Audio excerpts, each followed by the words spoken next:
technology to allow every developer to realize their full vision. Where are the games at? Where are the gangs? Where are the games? It's dry. Where are the games? I kind of keep waiting for them to do their thing.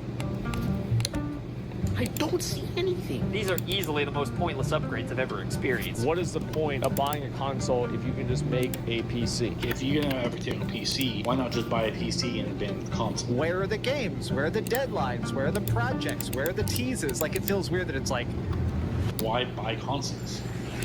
Now comes the fun part. We get to see how the development community takes advantage of that feature set. Alright guys, welcome back to another generation, and sorry for the weaker video. I need to go get the original one and put up in front, but anyway, sorry for that. But I'm back with another generation, and it's a very point that I've talked about multiple times, and here we are.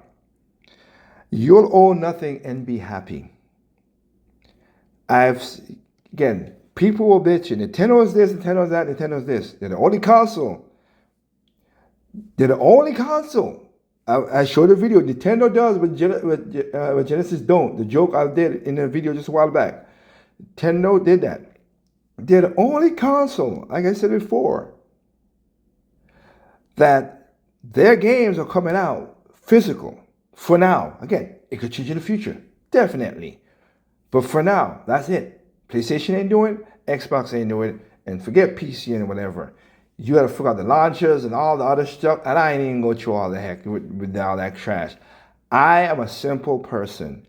I like having games bought, put into said console or device, and play. I ain't gotta do those crazy downloads, up thing, XXE, doing all of that shit. No, I don't want none of that crap.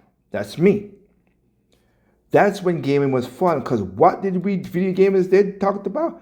We talked about games. The games is what we're talking about. Let's play the games. I want to buy a new game. Funny enough, I bought Age of Imprisonment, put it in my console, and then you had to do an update. And I was like, nah, forget that. Start. I played the game. Apologize for that. One of my clients I have to answer, and funny enough, this is a client who's been featured on. For anybody who's new to the channel, there's a lot of people jumped in new to the channel. I work in an architect company in North Carolina, and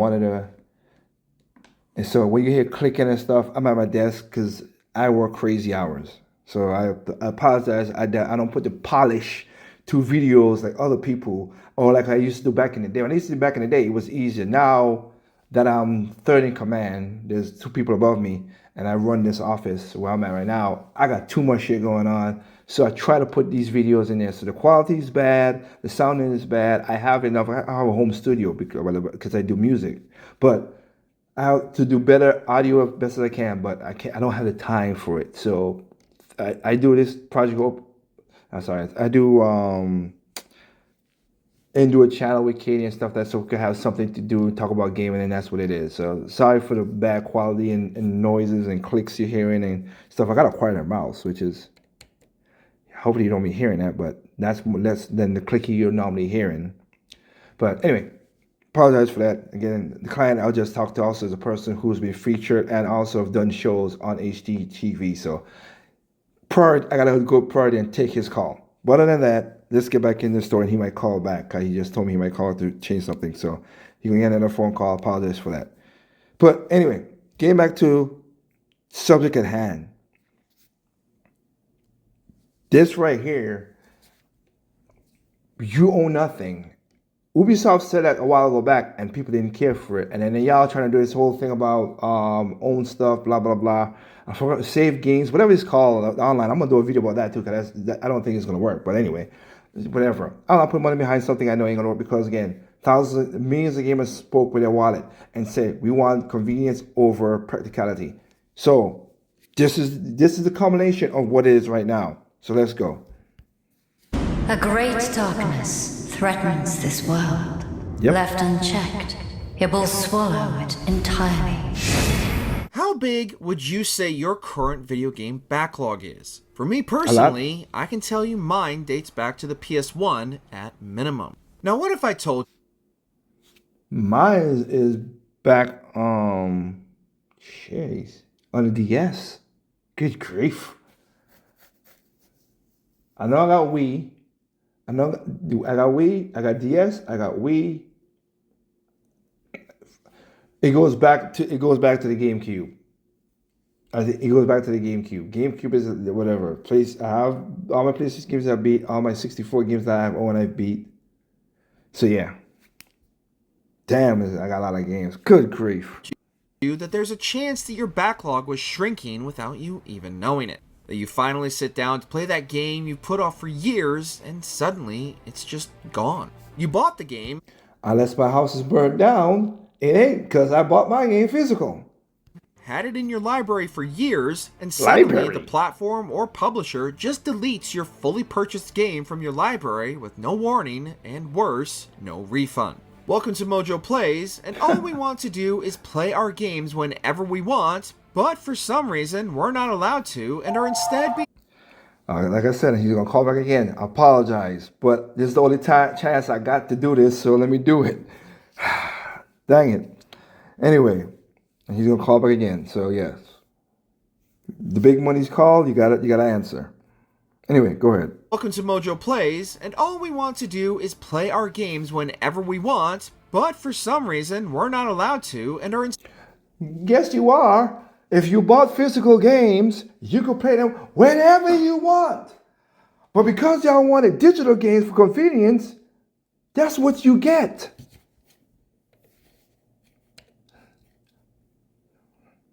That's what you get. I'm sorry, but what are you thinking? I don't know what to tell y'all. This is what you get. I'm a physical game advocate through and through because I want to own my stuff. I've been saying that since 2014 when the channel starts, that y'all ain't gonna like this digital thing going forward, but y'all wanted digital stuff. Okay. You know what I did back in the Wii U days where people were saying that?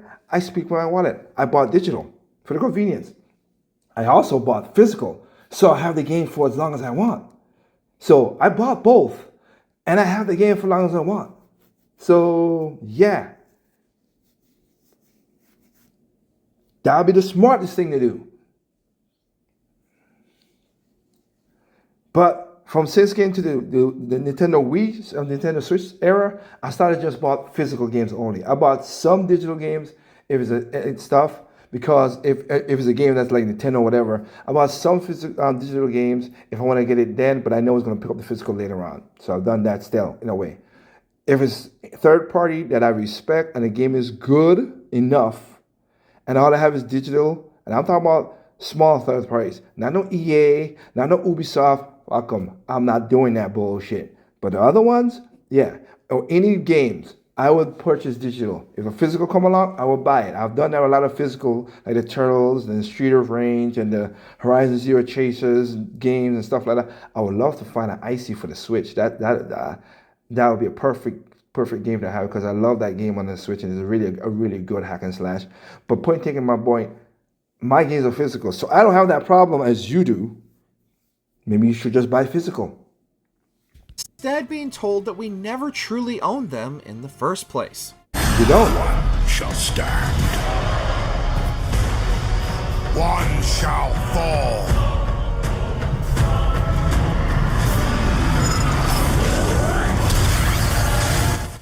Everything about Mint.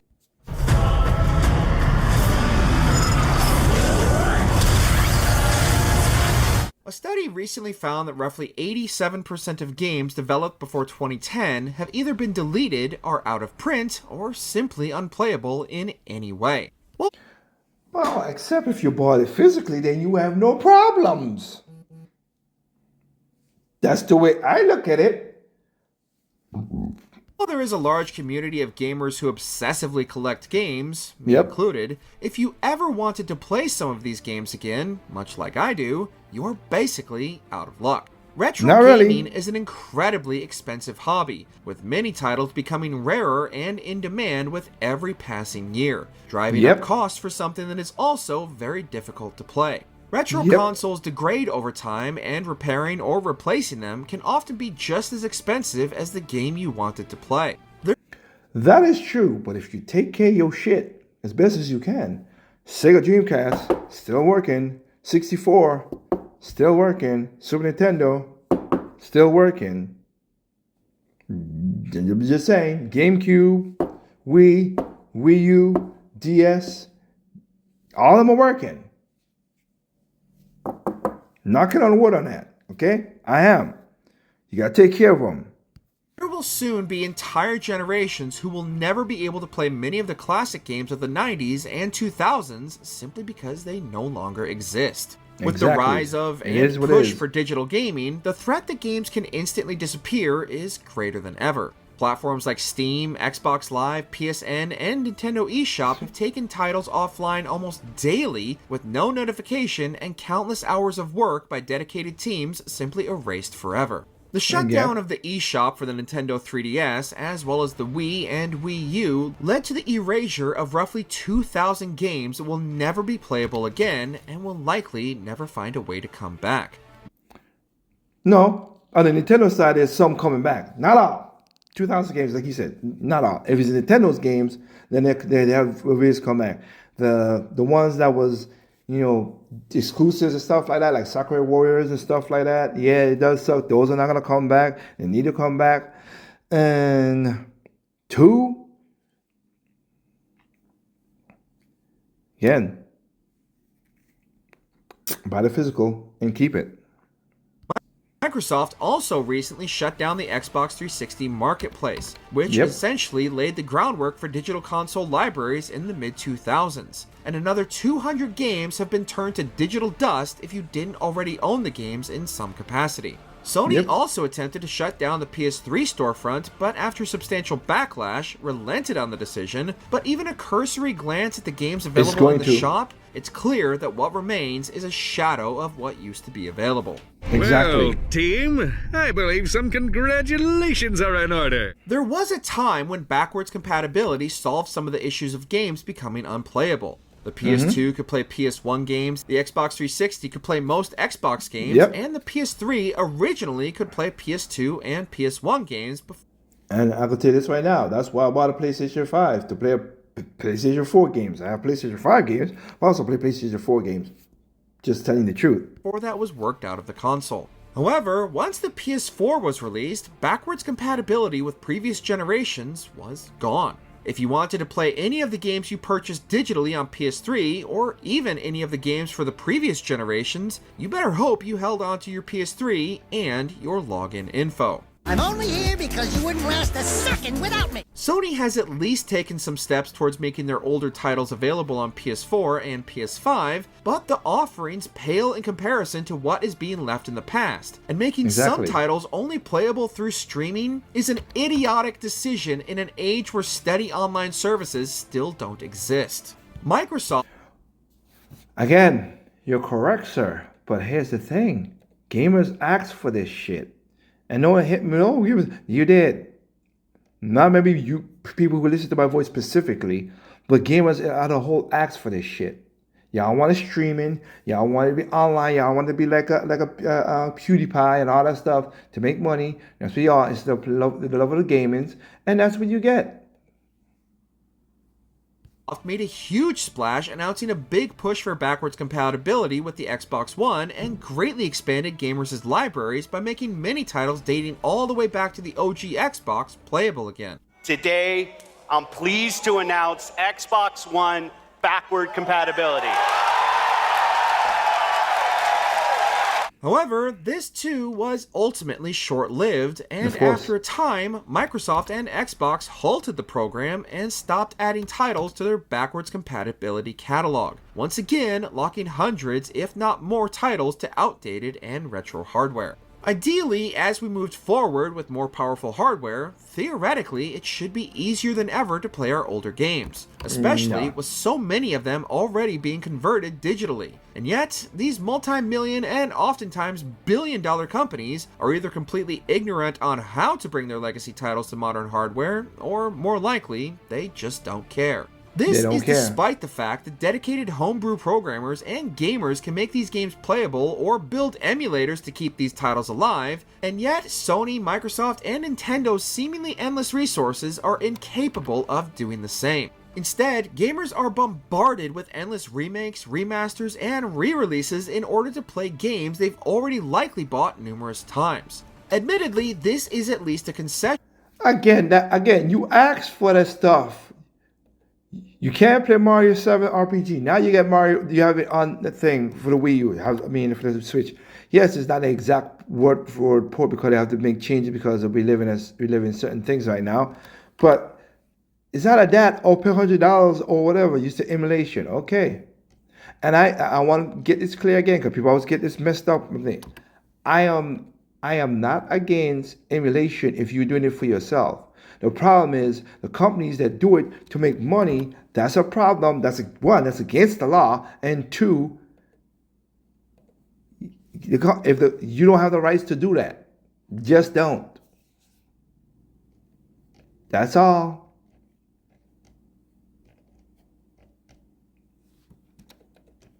So just letting that's what the problem is. If you want to emulate it for your own self, you want to take it into the back hard drive and stuff like that. I guess I'll give an example. I'm not against a Retron 5.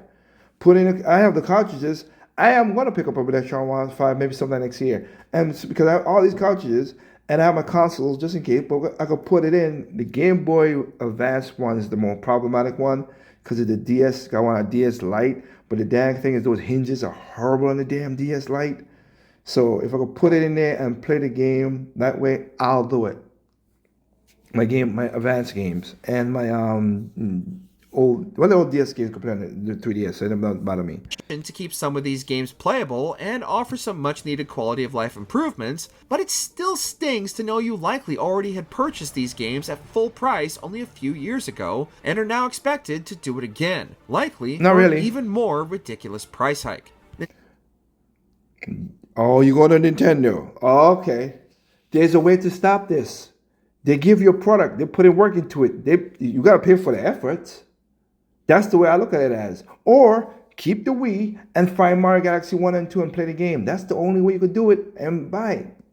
And shut the fuck up. Seriously, what is wrong with that? I could tell you right now, I have my Wii. I have a Wii U, which is basically a Wii as well, too. I have my consoles where I have Mario Galaxy 1, Mario Galaxy 2. On the Wii, I have Mario Galaxy, and the Wii U as well, I have Mario Galaxy 1 and 2 on the Punchman eShop for a very low price because it was on sale. I think it was like, I got it for like $5. Some games I got for like $5, some I got for free because Nintendo was giving free stuff, whatever, and thing with the Wii U too. So I have those consoles, those games. I bought Galaxy 1 and 2 for the Switch. The best version of that game, to be honest, would be on the Wii.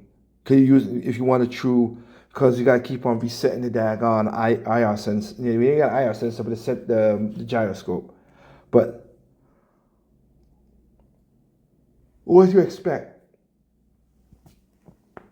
If there's a game that's out on the Switch right now, I will tell you this right now, people, buy it. A PlayStation 4 to PlayStation 5, buy it. Xbox One, Xbox Series, and physically you can get it, buy it, and hold on to it. Because in the future, there's a chance that it might disappear. Not a might chance, it's a very inevitable chance it's going to disappear. So yeah, do that. Nintendo is especially guilty of this practice, re-releasing their older titles and charging premium prices for what is essentially the most basic emulator version of their own games. Oh well, they own the games. You have take your hand, right, sir, and put it on the table and hit with a hammer. Oh, you ain't gonna do that? well, then you should now reach in your wallet and buy the game if you don't want the game. Nobody's forcing you to buy the thing.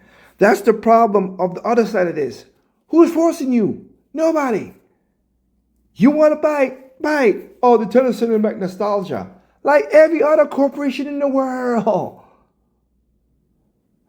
Like Nintendo's the only one that's doing it. Microsoft, Sony's doing it. Steam is doing it. And never less than that, sneaker companies doing it. Shoes company doing it. TV, all of them are doing it. So stop it. How many times can we all rebuy Super Mario Brothers? I bought Super Mario Brothers for, I'll be 100% honest. I have never bought Super Mario Brothers other than for 1, 2, or 3. No, that's it. Super Mario World I have bought because I wanted that, and Super Mario Brothers 2 I've bought. Now I have to say I bought that. But you don't have to buy it. That's the point. You don't have to buy it. Video games are art, plain and simple, and therefore should have the same protections as other pieces of artwork. Hundreds and oftentimes... Really? You really want to go down that path everybody's talking about? Artwork? Can you buy a Mona Lisa? No, you can't. Because it was artwork. It's worth a lot of money. So let's, again, I'm going to the extreme of my argument, but yeah, that's the point. All right? Buy when you had a chance, and don't buy if you don't have a chance. That's just what it is. Thousands of developers, programmers, artists, and more pour their lives into these titles to bring them to life. But instead of being regarded in the same space as film or other artistic creations, video games are looked down upon as nothing more than a hobby or childish pastime. Whether it's politicians or nanny Karens who are looking to police the internet or score brownie points for something they clearly have no understanding of, to push blame for any violent atrocity that occurs in the world, or shielding themselves from criticism of gaming by claiming it's to protect the children, video games have always been an easy target for many of the world's problems. Whether they're your cup of tea or not, numerous adult-themed video games were recently delisted from Steam and other platforms in a coordinated attack, and given the group Collective Shout's track record, it's unlikely they will stop with not safe-for-work games. Games have every right to exist just like any other form of entertainment, as long as their content is within reason. And also, let's talk about that, maybe gamers should buy more physical games. And then you'll own it. And you can set it around and move stuff around. Should be afforded the right to exist just like any other art form. This has led to major and rightful concerns about censorship and how much control outside companies can have over our ability to not only play games, but decide what we're allowed to buy. They ain't coming to my house and tell me, hey, you should not be playing this game and that game and this game. Why? Because I could play because I own the damn thing. Physically.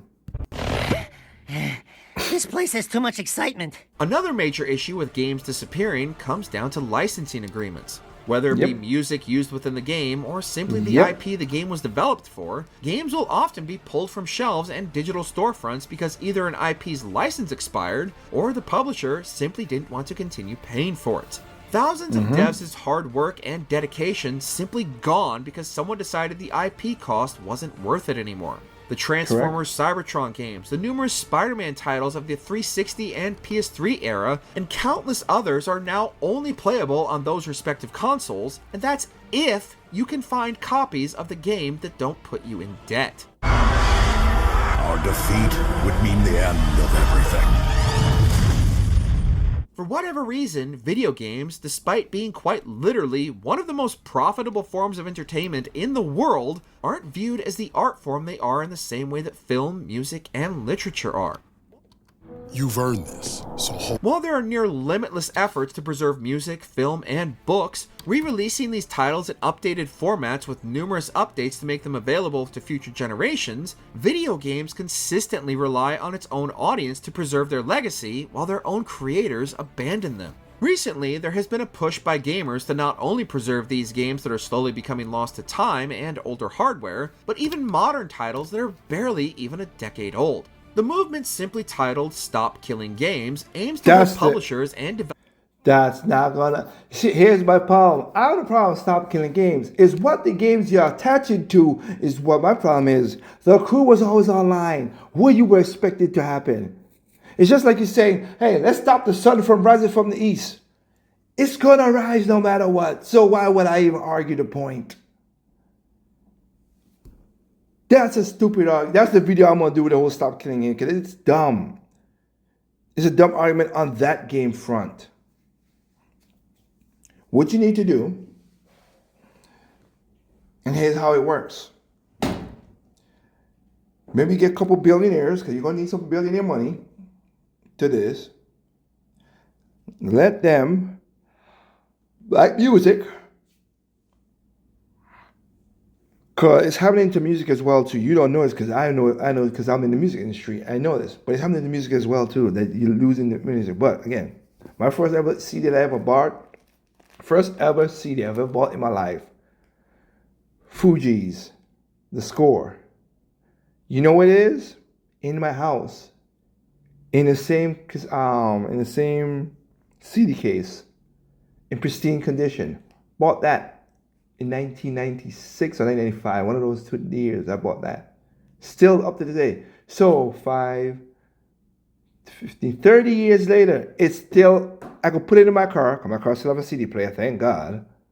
I could still put it in my car and bump. But I did that when me and my wife went to, I think we went to a dinner, and we played a whole hour, we sung all the songs on the disc. Why? Because I did it myself. I preserved it my damn self. 1, 2. Physical. 3. You need a company to buy the music and basically just rent it out like Netflix, but without an end of term license. That's the only way you could do that. And because humans are greedy, I don't think that's going to happen. Developers responsible for keeping their games alive and playable, in particular games that have a dominant online component. The most recent example of this occurrence is Ubisoft with their open-world racing game, The Crew, in which the entire game was delisted even for players who had purchased the game, all the DLC, and logged hundreds of playtime hours into the game was taken completely offline, with Ubisoft because it was an always online game, scoffing at the idea they owed the players anything for their dedication and investment. Citing a bunch of legal jargon within their user agreements, essentially stating that the player doesn't own the rights to the game they purchased. This will happen again later this year when EA and BioWare's disaster Anthem will be taken offline, making the game unplayable for dozens of people still interested. Hell, you said Disaster is a bad game, but still feel bad for the people who lost it. It was always online. That's why I can't stop the games. I'm not backing always online games. You ain't gonna get me to say that. In playing that title. I hired some people. They weren't freelancers. I know. They said they could handle it, and the price was right. I thought maybe. Unbelievable. Most recently, Rock Band announced that the entire game is being delisted along with all its DLC due to expiring music license agreements. Yep. A game designed entirely around music is being delisted and will be unplayable because the licenses for the music are expiring. Absolute madness. The argument isn't that these games should stay online forever, but that the studios should develop an offline mode so that the game remains playable after the servers have shut down, ostensibly preserving the game and the player's investment for future generations. Naturally, this proposal hasn't gone down well with these industry types, offering completely non-answers to us why this isn't a viable option that essentially boils down to nothing more than we don't wanna. The Stop Killing Games initiative has since achieved its signature goal and will now head to the government for review, which will in all likelihood bring out all the highly paid law offices to fight on the behalf of these publishers to continue to steal both players' time and money. You will own nothing. And let me help the same lawyers. You should don't buy an always online game. Period. It's stupid. What's wrong with you?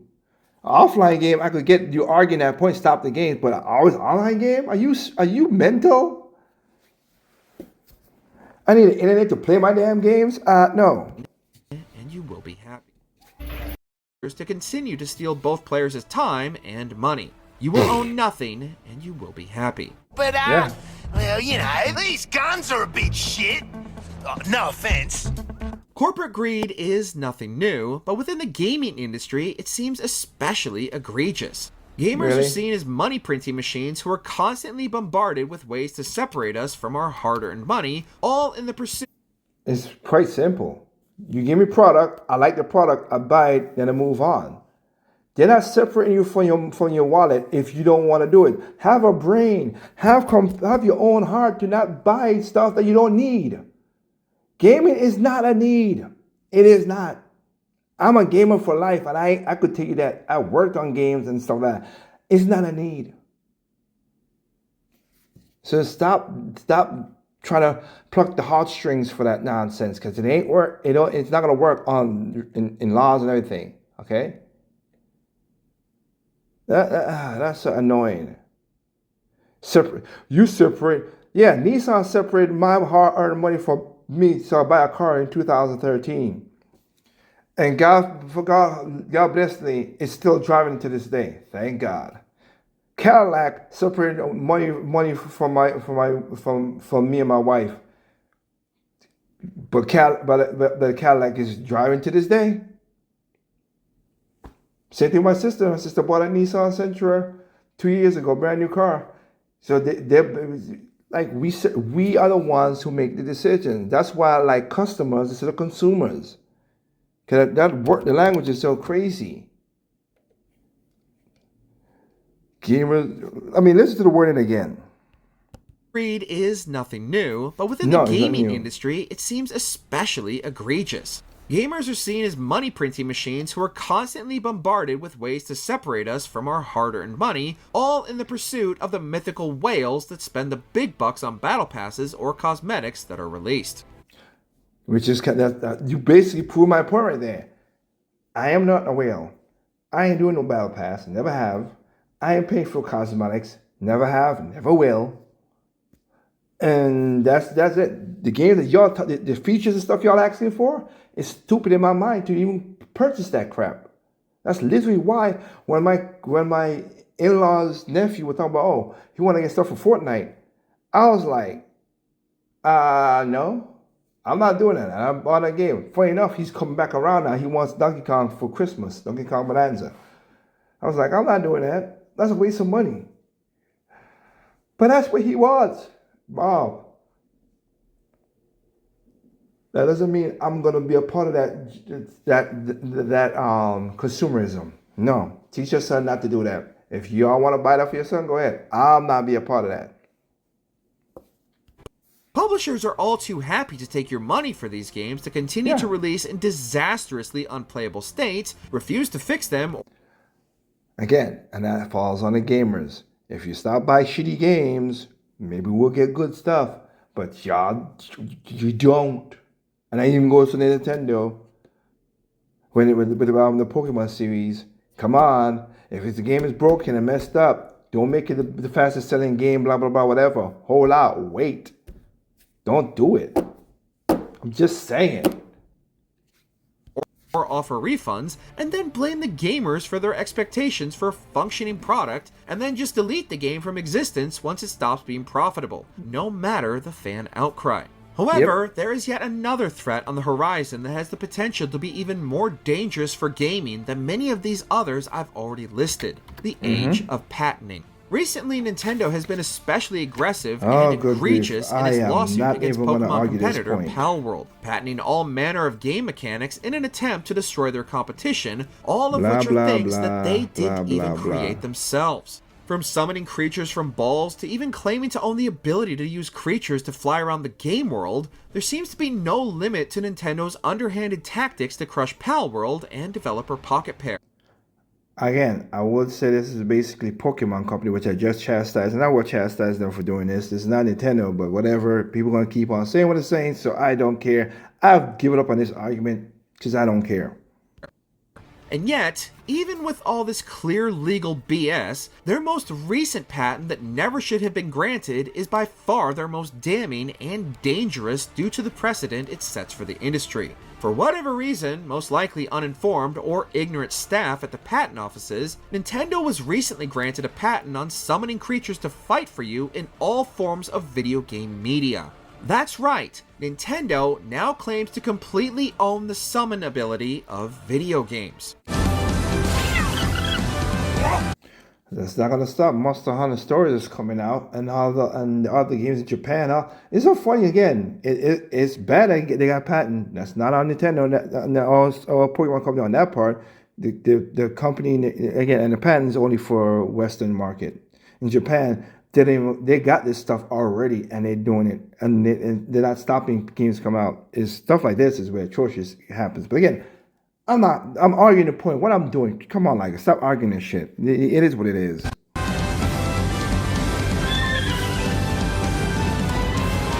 This is a game mechanic that has been around for literal decades now, first appearing in Digital Devil Story Megami Tensei back in 1987, and has since become one of the most widely utilized game mechanics in RPGs. But now, Nintendo claims that this is their game mechanic, and only their game mechanic. This sets a new and terrifying direction the industry could be heading. We've already seen this tactic used. You mean the first part where you talk about the physical games where people don't want digital? That's not the worst part. Or by online games, that wasn't bad. This is, well, whatever. Game is done, people. And yeah, anyway, come in the comment section. I don't care. I got enough games to play for the rest of my life, so whatever. Sorry, boo-hoo, I'm the bad guy. I don't give a damn. Because when I cared, y'all didn't care to buy physical games. So why should I care now? I don't. I have enough games to play for the rest of my lifetime, and after my lifetime, I'm done. That's what it is. That's all I could do. That's all I could go with. I'm greedy just like you are greedy. Before, most recently with WB Games patenting the Nemesis system from Monolith Studios, famously used in their Middle-earth games, which WB then recently shut down completely, preventing anyone from even using the Nemesis system or anything like it ever again. No more talk! We bring war!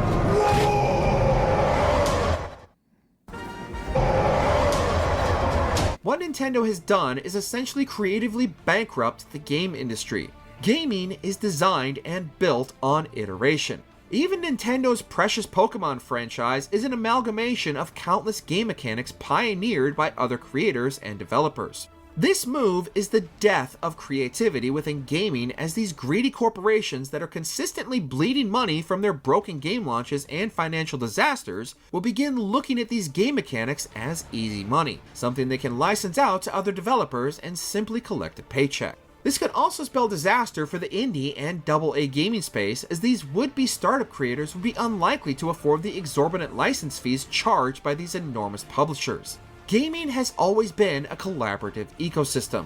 First-person shooters, turn-based RPGs, Souls-likes, all these game mechanics laid the groundwork for some of the best and most critically acclaimed video games of all time. But now, these once iterative game mechanics could end up being the death of the creative ideas that helped build the industry into what it is today. Nintendo and other studios who follow suit will effectively kill all creativity in the pursuit of profit and completely stifle any innovation while claiming it's all to protect their IPs. Gaming is at its most vulnerable right now, and given the trajectory that it continues to be heading, it's unlikely things are going to get any better. Thankfully, however, gamers are pushing back against these awful practices by voting with their wallets, and numerous petitions. Where, when, how? When are they doing that? They should have done that back in the 2015s. They didn't. They're not. You could do what you want. You ain't. So sorry. No, they're not doing it. They should have done that back then. This shit ain't doing it now. Pushing back against the seemingly global agenda constantly targeting video games. As long as even one of us stands, our fight is not over. These are dark times for our favorite hobby and pastime. Really? Games can be taken away from paying customers at a moment's notice, we are being charged more for inferior products, and now even something as mundane as the game mechanics themselves are threatened. I love video games. I always have. I just want to be able to play the games I've paid for and be able to show my kids the games I grew up playing without having to worry about whether they're either still playable or if they even still exist. If you have again, I just said I had a game. I have games I bought back in 1989. No, I ain't bought, sorry. That'd be a lie. I didn't bought, but I got the original Metroid. Metroid 2, I still play to this day, which is weird, but I still got Metroid 2 physically. My cousins could play it anytime they want. Why? Because it just works physically. Even though, as you just stated, sir, even though I have a Dreamcast that has Marvel vs. Capcom 1 and 2, that has Power Stone 2, that has Project, I forgot what was it, the high school, I forgot about it, but you know, the rival schools one. All those games, I have that, and it's still working, thank God. I still went out there and bought the collection. Why?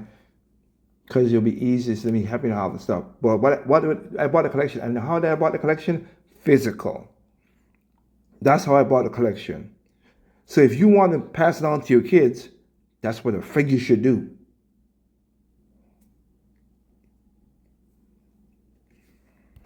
Video games need better protections from people who actually play and understand them. And until that happens, our past will continue to be erased right in front of our eyes.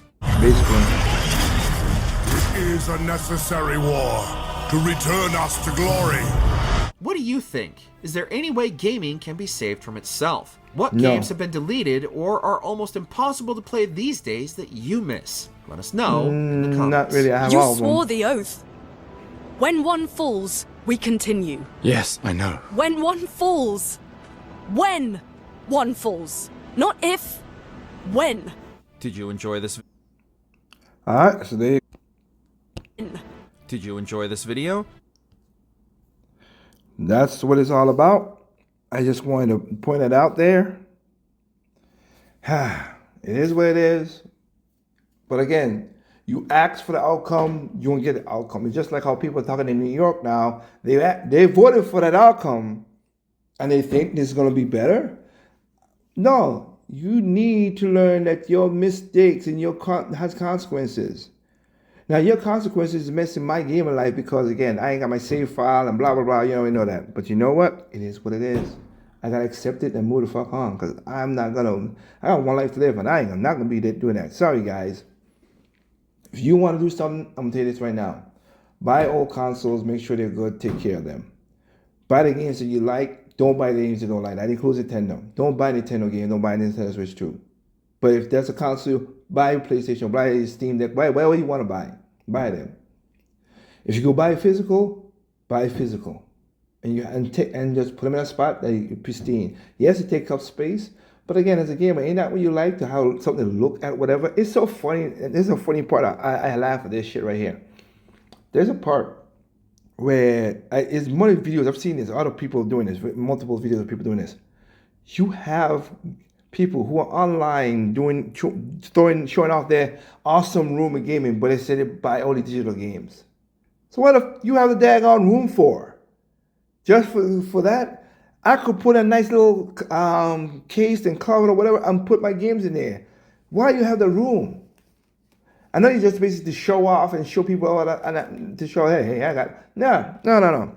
But anyway, whatever. That's what the gaming is. That's what I feel like. What do you guys think? Other than that, catch y'all next time. Remember, there's no perfect place out there. I mean, no perfect. There's no perfect games out there. What's perfect is not perfect to me. What's perfect to me is not perfect. Enjoy the games on whatever console you play it on. All right? Including the PC and mobile devices. Jeez.